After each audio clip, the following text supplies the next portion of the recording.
But speaking of stages right now, we're going to talk about getting through the 6 stages of mediation. Gary Dierenfeld is a social worker, parenting columnist with the Hamilton Spectator. The website is yoursocialworker.com, and it is his blog, and he joins us now. Gary, I haven't talked to you for ages. I know. It's so good to be back with you, Barb. Yes. How is everything going? Well, I hope. It is. You know, we all work hard for a living, but that's the good news. We all work hard for a living. Absolutely. And interesting stuff about going through any kind of situation where you need mediation. The point that you make off the top, and I think it's a great one, is that mediation is not a single event. It's not one thing that you go to one meeting and it's all done. There are different stages of it. So let's go through them so people are prepared. Maybe somebody's getting ready to go through it themselves. Yeah, absolutely. And, you know, I'm primarily talking in the context of separated parents who are in conflict over the care of their children, and they need help to resolve what we call a parenting plan. Who's going to be responsible for what, and when are the kids going to live where? Right. And instead of, see, the thing, I guess, with mediation is that if you go to court, somebody else makes the decision for you. Absolutely. And, you know, even in court, there are stages and processes. Many people have, you know, the Judge Judy definition of court, where you kind of show up, spew your case, and 10 minutes later, you have a judgment. That is not court. That's Judge Judy. So in courts in Ontario, there are a number of meetings that take place months apart that people have to go through before their matter may finally go to trial. Okay. And at each stage of that process, Barb, the judge is going to tell the parents, please go out in the hall and try and resolve this between yourselves. There's a reason the judge will tell you that. And that's essentially why people go to mediation, is to work it out amongst themselves with the help of a mediator. I want to be able to get through all of the stages. So the first one is pre-mediation. And I think you put it so that I would understand it as being people not being in a good place at that stage. Oh, good. Yeah, great way of saying it.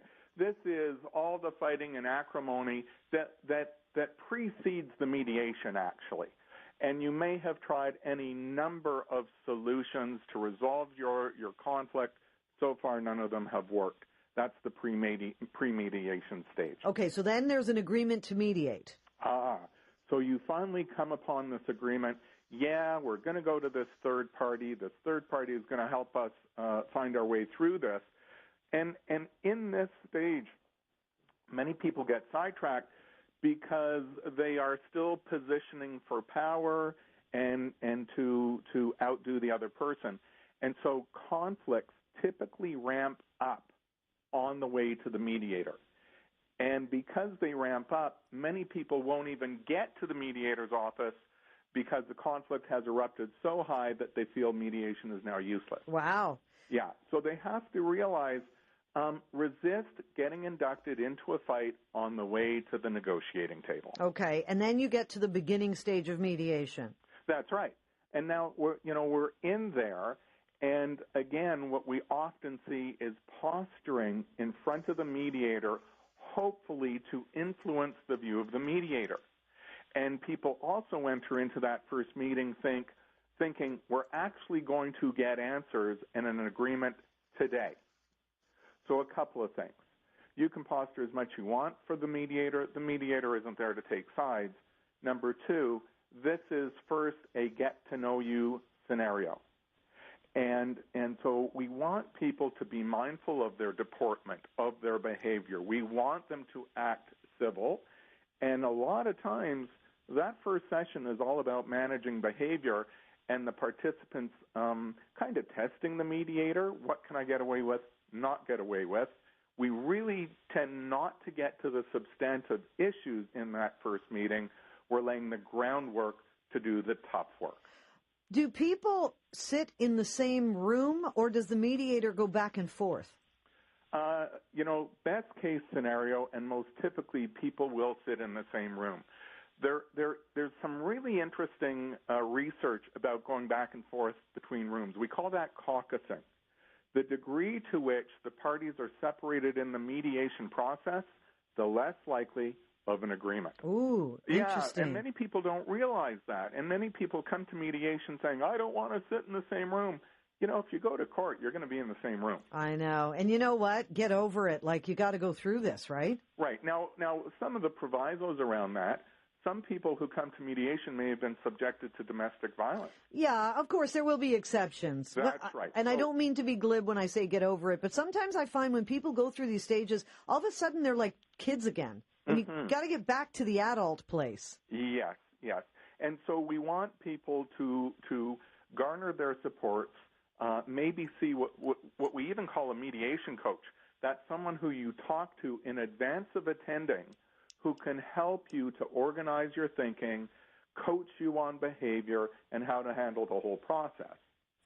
So, we probably won't be able to get into a lot of detail, but you've got the last few are working stage, ending stage, post-mediation. How long does all of this take? So depending on the complexity of the issues and depending on the behavior of the client, it can take anywhere from sometimes, on the odd occasion, one meeting, but typically 2 to 4 or 5 meetings.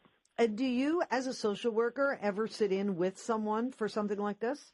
I mediate, so I do provide this process, and I coach people how to manage themselves in a mediation process as well.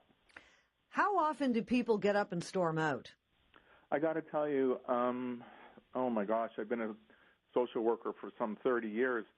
I think I've only had people storm out of my office on 2 occasions. It is so rare. It really is. And do you ever have a couple that sit down and they're very civil and they work things out and you just think, wow, this is the way it should be done? I had a couple coming to talk to me about their 3-year-old daughter. They arrived on the same motorcycle. And they left on the same motorcycle. They were wonderful. I've had other couples where we barely got through the first session and there wasn't a second.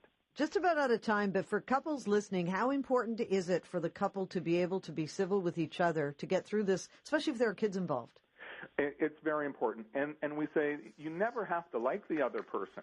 Right. But you can still manage your own behavior, and you have to manage your triggers to the other person's behavior. Interesting. And if you need help doing that, see a mediation coach.